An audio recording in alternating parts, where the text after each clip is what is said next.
Shalom,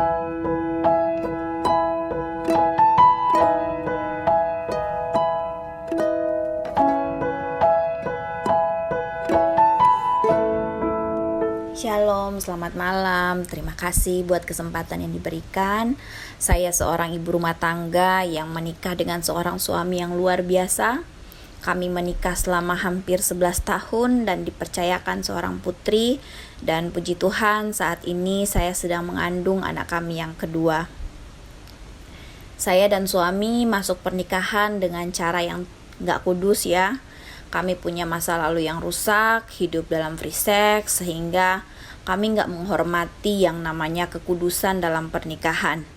Dalam hal ini khususnya suami saya ya, karena secara psikologi orang yang katanya sudah terbiasa gonta-ganti pasangan seksual cenderung lebih mudah berkhianat.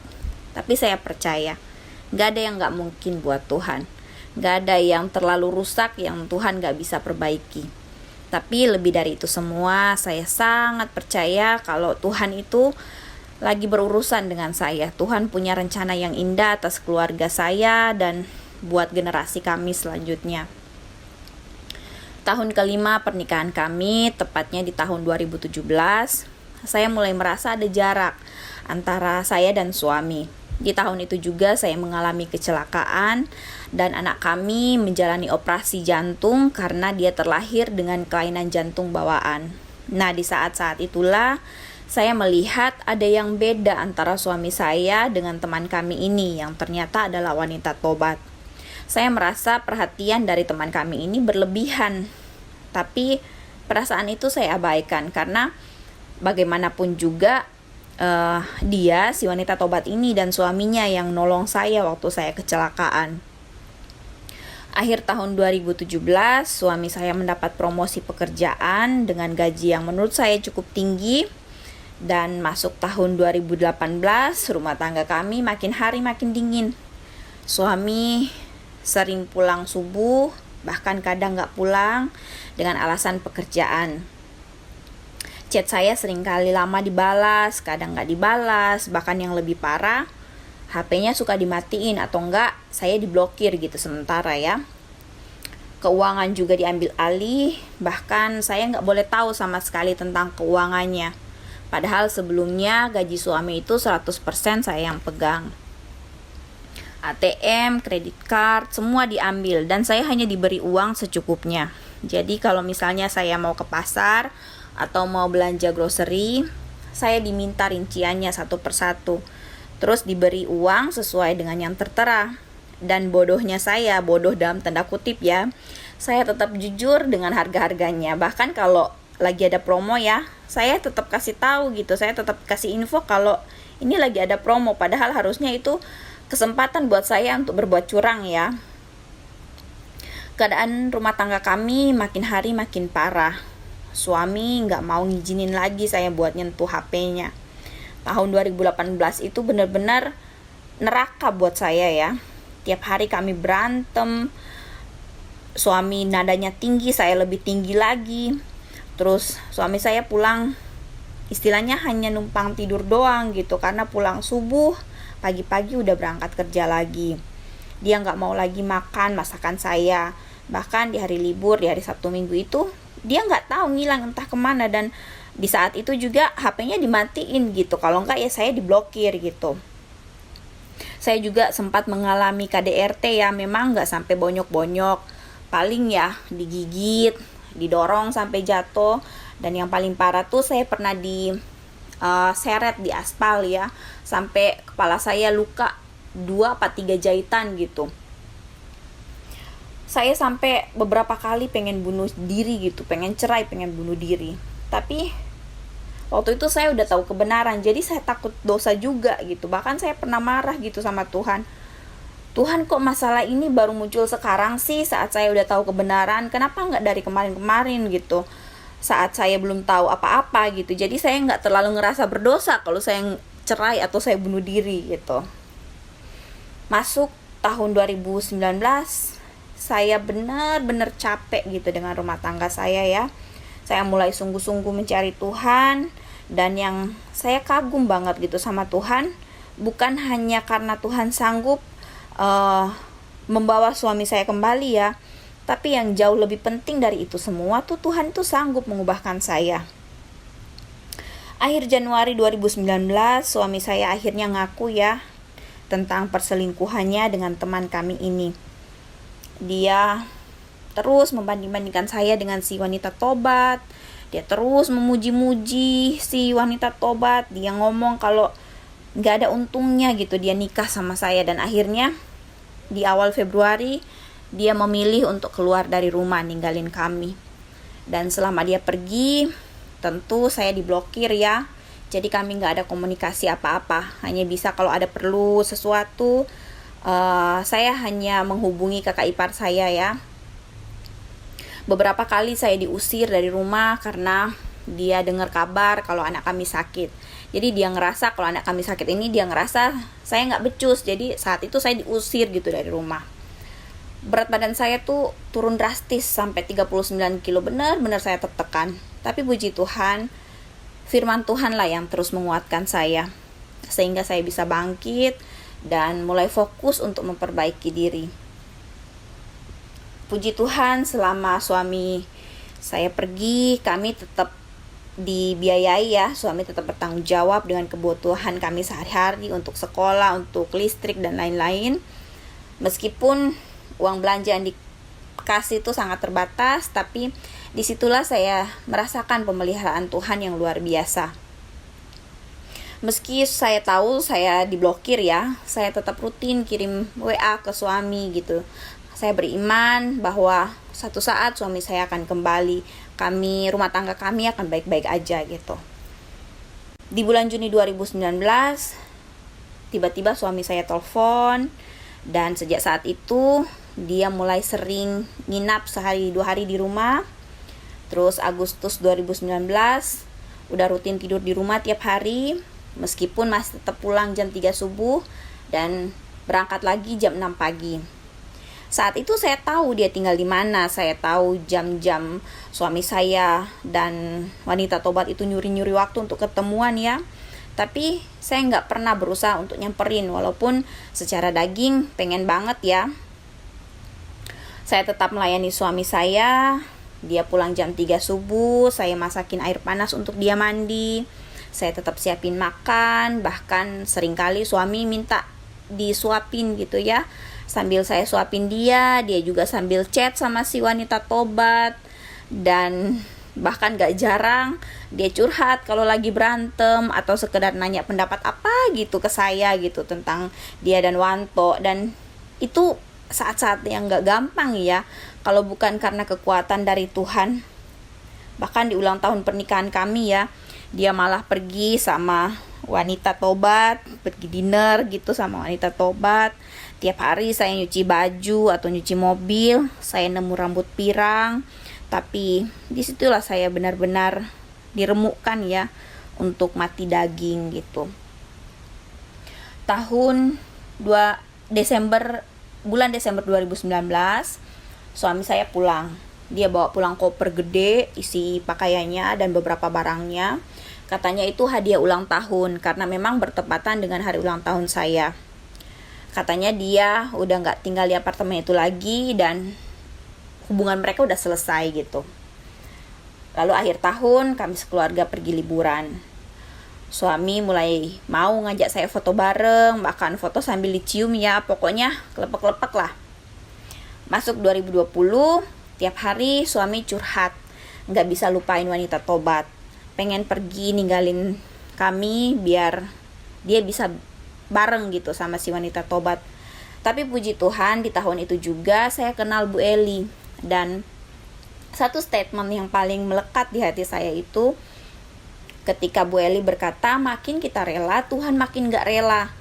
Jadi di situ saya belajar lagi untuk benar-benar rela kehilangan hak. Karena jujur saya udah gak ngerasa dihargai lagi sebagai seorang istri ya.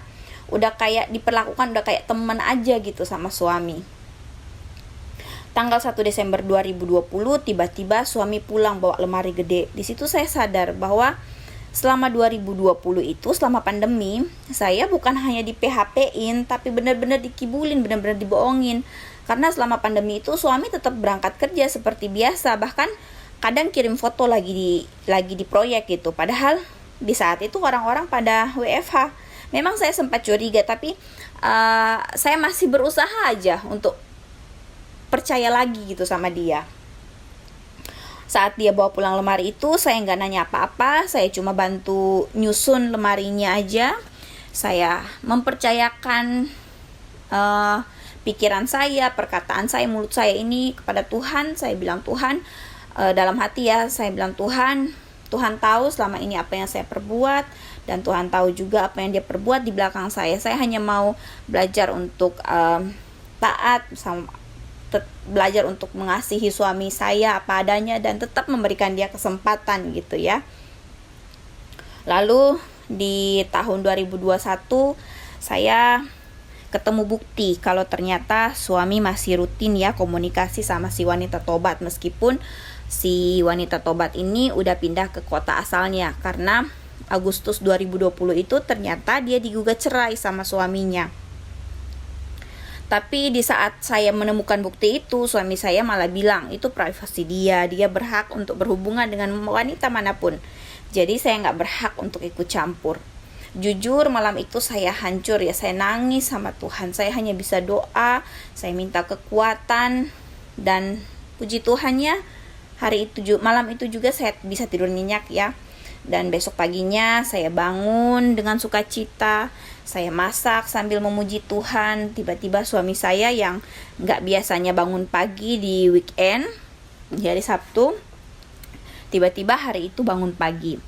Dia nyamperin saya, dia peluk, dia cium, lalu minta maaf. Dan tentu saya juga peluk dia ya, saya cium. Dan sejak saat itu saya merasakan atmosfer yang sangat-sangat berbeda dalam rumah tangga kami. Berubah drastis pokoknya. Dan saat ini kami masih terus mengalami proses ya. Saya masih menjalani ujian ketulusan karena saat ini suami kehilangan satu pekerjaannya yang membuat pendapatan bulannya itu hilang sebesar kurang lebih 60%. Sementara dia harus nyicil kartu kredit dengan nominal yang gak sedikit ya. Salah satunya ya untuk nyicil penggunaan kartu kredit yang dipakai untuk beli barang-barang branded untuk si wanita tobat. Karena barangnya aja itu, satu barang itu harganya puluhan juta. Jadi kebayang ya kalau ada beberapa barang itu udah habis berapa ratus juta gitu.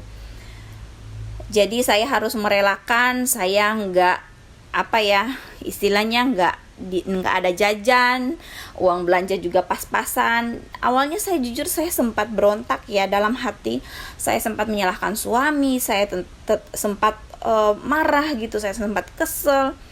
Tapi puji Tuhan saya kembali ditegur lewat firman Tuhan, sehingga hari-hari ini saya tetap jalani dengan sukacita meskipun di tengah kekurangan gitu. Saya percaya apa yang sudah Tuhan tetapkan, apa yang Tuhan sudah janjikan itu pasti digenapi. Jadi buat kita semua, mari kita tetap semangat. Gak usah fokus dengan masalah kita. Kita gak perlu nyalahin suami, apalagi nyalahin si wanita tobat. Tapi kita fokus apa sih yang mau Tuhan ajarin ke kita gitu lewat masalah ini. Saya sebenarnya punya bukti ya yang sangat banyak dan bukti yang kuat buat jatuhin si wanita tobat. Karena gampang aja gitu saya mempermalukan dia. Karena si wanita tobat ini seorang wanita sosialita ya. Dia anak bupati di daerah asalnya. Tapi saya tahu persis gitu, bukan itu yang Tuhan mau. Jadi saya gak mau melakukan apa yang Tuhan gak mau, apa yang Tuhan gak suruh. Saya mau belajar taat, saya mau belajar tulus, saya mau terus belajar untuk mengampuni dan menjalani semua dengan sukacita. Demikian kesaksian saya, segala hormat kemuliaan hanya bagi Tuhan. Tuhan memberkati. Ya, sudah bersama-sama dengan kita Ibu NN. Shalom Bu NN, dibuka mute-nya Bu NN. Shalom Pak Frans, shalom Bu Gem dan Bapak Ibu semua. Hari ini bagaimana kabarnya? Puji Tuhan, luar biasa Pak. Puji Tuhan, luar biasa ya. Baik, ya sampai hari ini proses masih berjalan ya Bu ya? Puji Tuhan, masih proses, masih terus belajar Pak. Ya, masih kuat ya. Ujian ketulusan masih kuat, puji Tuhan. Ujian ketulusan part 2 Pak, part 2. Waduh, oke. Baik, ternyata ada chapternya ya. Chapter 1 ada chapter 2. Puji Tuhan. Pasti kuat lah ya. Nggak mungkin sampai tersanjung 9. Nggak kok, tenang aja ya. Baik. Iya. Baik, tadi sempat disampaikan bagaimana ibu dibanding-bandingkan. Apa yang membuat paling nyakitin buat ibu kalau dibanding-bandingin itu apa, Bu? Ya saat dibilang secara fisik ya, secara fisik memang kalau kalau dilihat ya itu beda jauh banget antara saya dengan wanita tobat ini, karena kan dia wanita sosialita ya istilahnya gitu kan. Jadi benar-benar ngerasa aduh waktu itu down banget, terus eh, dibangga-banggain dia tuh mandiri, orangnya smart apa semua, pokoknya paling itu sih paling berat banget, karena apalagi dia itu kan teman kita juga gitu, jadi rasanya sakit banget gitu ya saat dibanding-bandingkan gitu. Tapi dari situ awalnya saya lihat sebagai apa ya, sebagai sesuatu yang menyedihkan gitu, tapi ada poin-poin tertentu saya belajar jadinya. Eh, Kan suami bilang si wanita tobat ini mandiri, nah saya belajar, saya yang sebelumnya itu memang apa-apa tergantung suami gitu, mau apa-apa bahkan mau telepon ke misalnya First Media gitu, itu tergantung suami, semua bergantung sama suami. Jadi dari situ puji Tuhan saya jadi belajar juga gitu, jadi belajar juga dari wanita tobat gitu akhirnya. Oke, padahal sebenarnya mandiri apanya ya? Padahal kartu kredit dipakai oleh dia semua gitu ya. Berarti kan bukan mandiri. Berarti kan belum mandiri ya. Masih minta dibeliin gitu ya. Nah ini semoga nggak ada wanita taubat yang yang ikut ibadah Zoom ini yang melakukan seperti itu ya.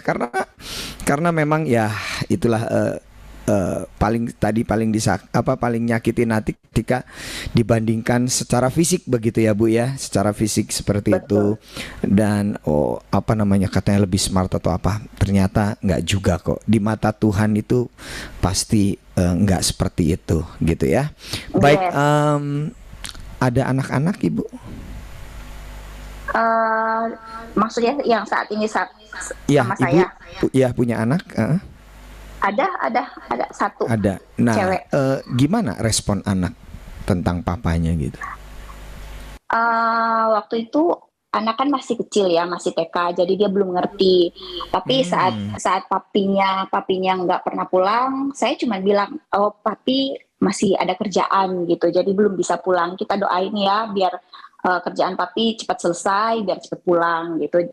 Bahkan saat kita doa bareng ya, saya nggak pernah doa minta bilang Tuhan ampuni suami saya nggak pernah, pokoknya saya berdoa, saya ajak anak saya berdoa, kita cuman memberkati aja pekerjaannya kayak gitu, nggak pernah menyinggung soal papi yang nggak pernah pulang atau apa kayak gitu-gitu.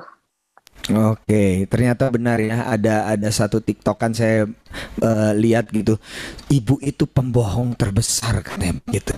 Kadangkala menutupi segala kekurangan dari suaminya. Kadang dia belum makan pun bilang aku sudah makan. Dia lapar pun dia selalu bilang aku kenyang. Ya ternyata kepada anak juga ibu sampaikan bahwa tetap supaya image-nya papahnya baik. Jadi ibu harus berbohong seperti itu. Tapi ya, Tuhan tahulah ya, Tuhan tahulah ya gitu ya. Baik, nah Betul. untuk sekarang ini ketika masih menjalani proses seperti ini, hal-hal apa yang membuat ibu menjadi berbeda dari sebelumnya, menjadi pribadi yang berbeda menurut versi ibu sendiri?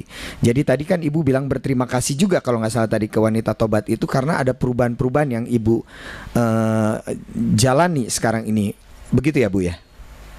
Ya, contoh yang tadi saya bilang mandiri kan, yang tadinya semua bergantung sama suami, sekarang bisa lebih mandiri. Bahkan kadang suami jadi ngeri sendiri gitu. Aduh, jangan pergi sendiri, nanti dianterin aja gitu kayak gitu. Terus yang kedua Hmm. saya jadi apa ya, bisa jadi lebih sabar, punya pikiran lebih terbuka. Karena dulu suami saya juga bilang kalau si wanita tobat ini punya pikirannya terbuka, nggak kayak saya gitu.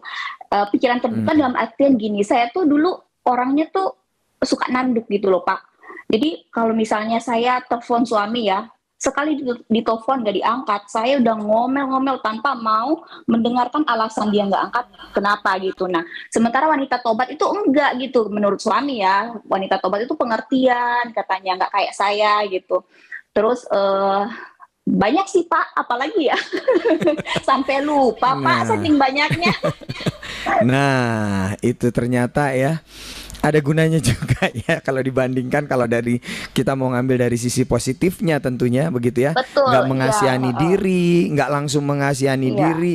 Ternyata aku harus begini, aku juga harus begitu, aku harus begini. Nah, makanya tuh ibu-ibu ya. Jadi kalau suaminya nggak ngangkat telepon tuh, siapa tahu dia lagi sibuk, lagi repot, handphonenya ketinggalan di mana begitu ya. Jangan ngomel-ngomel dulu begitu ya. Jadi Ibu NN sekarang jadi pribadi yang jauh lebih sabar, lebih mandiri, bisa lebih ngertiin. Itu adalah perubahan yang luar biasa ya. Dan kita percaya nanti tentunya dalam waktu yang tidak lama keluarga Anda benar-benar dipulihkan sempurna ya, seperti banyak pasangan lain yang sudah bersaksi bagaimana mereka mengalami lagi masa-masa di mana wah romantis banget gitulah ya. Nanti pastilah ya Bu NN ya. Baik, mungkin yang terakhir, pesan terakhir buat teman-teman di sini mungkin yang sedang dalam kondisi yang sama. Apa yang mau Ibu sampaikan? Stop mengasihani diri, stop fokus sama masalah, kita datang sama Tuhan, bawa maksudnya intinya kita belajar gitu dari masalah ini. Tuhan mau ajarin aku apa gitu. Kalau kayak saya ya, saya dapat Tuhan mau ajar saya biar saya lebih sabar, biar Tuhan mau ingatkan saya kalau saya itu berharga di mata Tuhan gitu. Karena saya jujur, saya orangnya ini sebelumnya saya orang yang minder banget Pak. Bahkan saya mau lewat di depan orang aja tuh malu banget gitu. Pokoknya minder banget lah gitu. Jadi saya mengajak buat teman-teman, nggak usah beneran, nggak usah apa nyalahin wanita tobat. Nggak ada apa yang suami suka omongin gitu yang nyakitin, nggak usah disimpan dalam hati itu.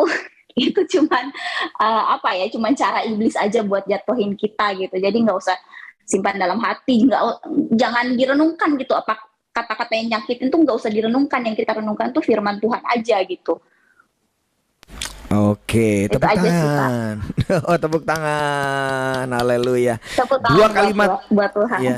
Iya, tepuk tangan juga buat Tuhan ya. Dua kalimat pertama yang tadi saya tangkap yang luar biasa. Jangan mengasihani diri dan fokus aja sama Tuhan, itu yang paling penting. Thank you Bu NN. Yes. Sampai ketemu ya Terima kasih, di Pak Pran. ibadah berikutnya. Terima kasih buat kesaksiannya. Tuhan Yesus memberkati. Puji nama Tuhan.